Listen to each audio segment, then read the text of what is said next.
Alfie and Kat's wedding day, and Phil's planning a Christmas surprise of his own. 2 visits to Albert Square tonight on BBC1 at 6 o'clock and 8:40. But right now, it's news time with George Alagiah. Christmas Day violence in the Middle East. 5 Palestinians are killed.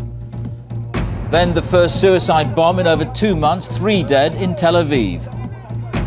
A tribute to British forces, the Queen's Christmas message goes on location.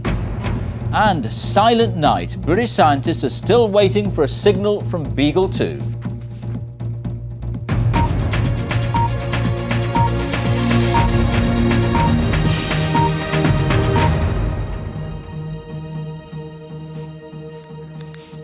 Good evening. At least 3 people have been killed in a bombing at a bus stop in the Israeli city of Tel Aviv. It's thought to be the first suicide attack in over 2 months. The Tel Aviv bomb came just minutes after Israeli forces killed 5 Palestinians, including a senior Islamic militant, during a helicopter attack in Gaza. The aftermath of yet another suicide bombing. It happened just outside Tel Aviv at a bus stop during the rush hour. In the ensuing chaos, it was difficult to reach the scene. But soon it became clear that Israelis were among the dead and injured, and that the bomber was also killed. This was the first suicide attack in Israel since October, when 22 people died in a restaurant in Haifa. But with little or no progress between the Palestinians and the Israelis, the killings continue on both sides. In Gaza, an Israeli gunship killed a senior Islamic militant and 4 others in a missile attack as a revenge for the shooting of their soldiers. According to the Israelis, the jihad extremist leader was deliberately targeted. This was the first such attack on Gaza for more than 2 months.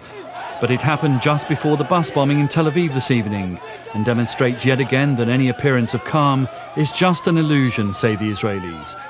Doubtless these latest killings will produce calls for restraint, but that's unlikely so long as the 2 sides are not talking to each other. John McIntyre, BBC News. Our Middle East correspondent James Reynolds is in Jerusalem now. James, 2 attacks in one day. How much of a setback is this? It is a very big setback, George. There had been a lull for 2 months before this. No suicide attacks and no Israeli missile strikes.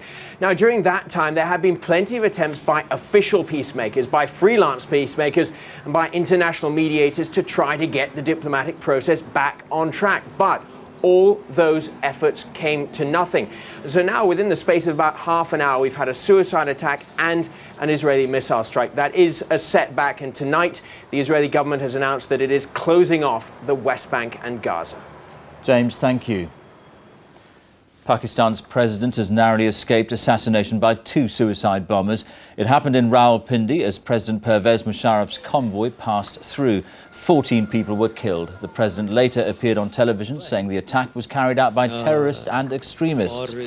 Here, police have launched a murder inquiry after the bodies of a woman and 2 girls were found at a house in Willenhall near Wolverhampton.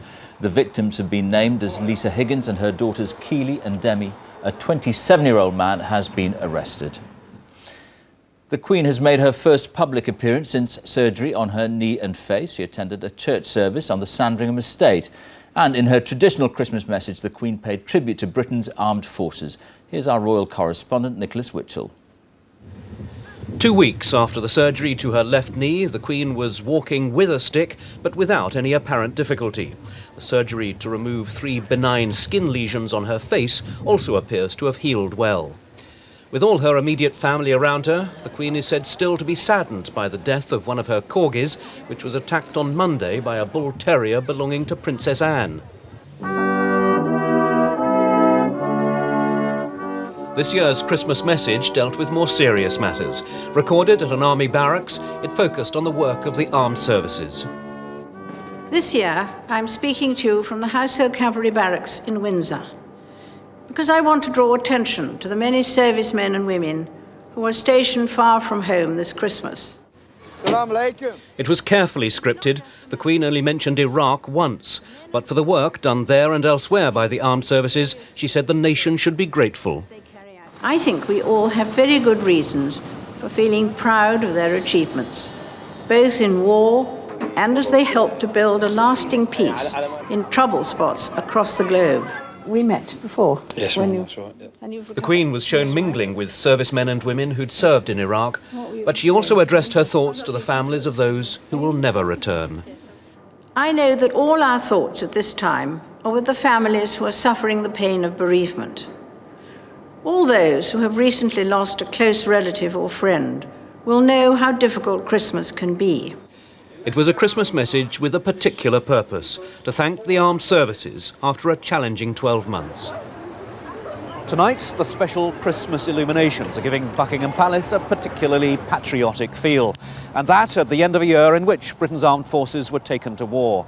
And whatever the rights or wrongs of that campaign, as the Queen indicated in her broadcast, they accomplished what was asked of them with distinction. Nicholas Witchell, BBC News, at Buckingham Palace. In his Christmas sermon, the Archbishop of Canterbury, Dr. Rowan Williams, called on people to be more open about their faith. Dr. Williams also criticised the French government for its plans to ban Muslim headscarves and crucifixes from schools.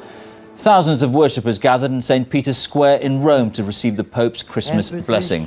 Pope John Paul spoke out against what he called the scourges of terrorism, violence and war. British scientists have had an anxious Christmas day, waiting to hear if the Beagle spacecraft has managed to land on Mars. It was due to touchdown before dawn this morning, but no contact has yet been made. Here's David Shukman. At the present time, we do not have a signal from Beagle 2. The architect of the search for life on Mars with bad news on Christmas morning. Silence, so far, from the spacecraft Beagle 2. So, is he worried it's all over?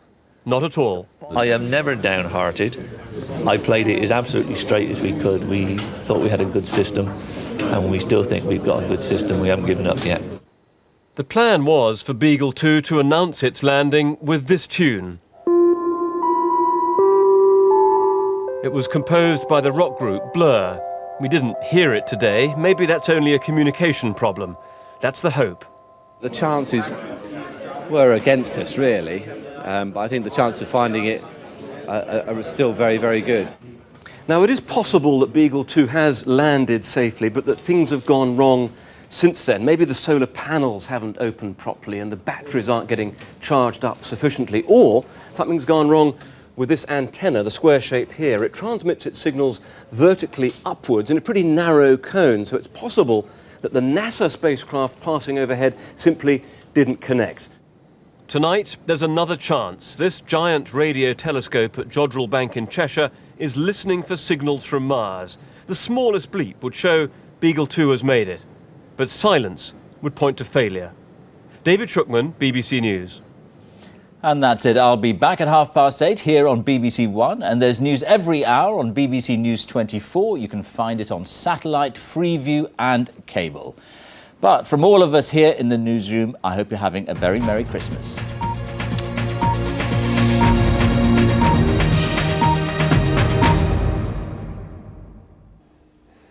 Good evening. There may have been a bit of snow over the tops of the Scottish mountains, but I think it's rain that focused some people's mind.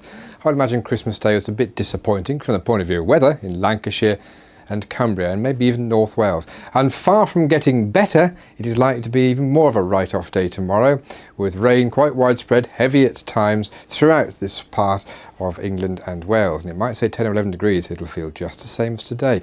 And it's not just Lancashire involved, there's a massive cloud over the UK, and we're still drawing the air for a long way south from the warm waters of the Atlantic, more or less near the Canary Islands. And all the time we do that, we'll be frost-free and mild by day. And that's true tonight. But also it'll be cloudy and wet, and not just for Lancashire. If you don't see rain tomorrow, you'll be exceedingly lucky. It'll be pretty widespread by the morning, and it'll continue into the afternoon. And for some places, that persistence and the heaviness could be something of a worry. Another 2 inches could well fall, 50 millimetres, and for Wales, for northwest England and for southern Scotland, where it's already pretty much soaking wet, that would suggest a certain amount of runoff and some flooding as a possibility. 10 or 11 degrees, technically mild. It's already cooled down for Northern Ireland and Scotland, so that's a repeat performance. But the cold air proper does come back to us tomorrow evening, with a spell of sleet or snow just after dark for the hills of Northern England and also for Scotland. Having done that and got into the cold air, the frost returns and lasts throughout Saturday night and Sunday night, with subsequently colder days, Saturday being the first.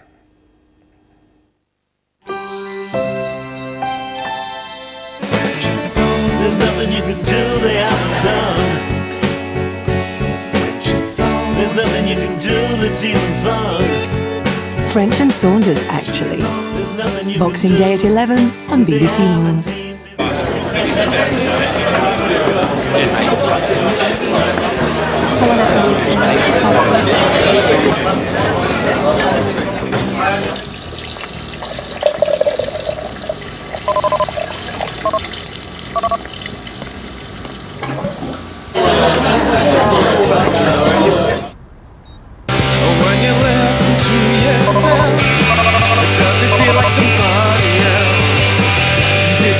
Enjoy the BBC's 5 news stations and others when you buy a DAB digital radio. To find out more, call 08700 100 789. I reckon we should go to the land of Sangria, Picasso and the Costa del Sol. I think we should go to Spain. The true story of David and Victoria's reign in Spain, as seen through the eyes of their friends. Posh and Beck's Big Impression, tonight at 10:35 on BBC1. Also tonight on BBC1. So are we then? What? Are we getting married? What have you got there? 12 bottles of mineral water. Little tip, never go shopping when you're thirsty. Welcome to a very special Christmas celebration. Spend Christmas night with BBC1.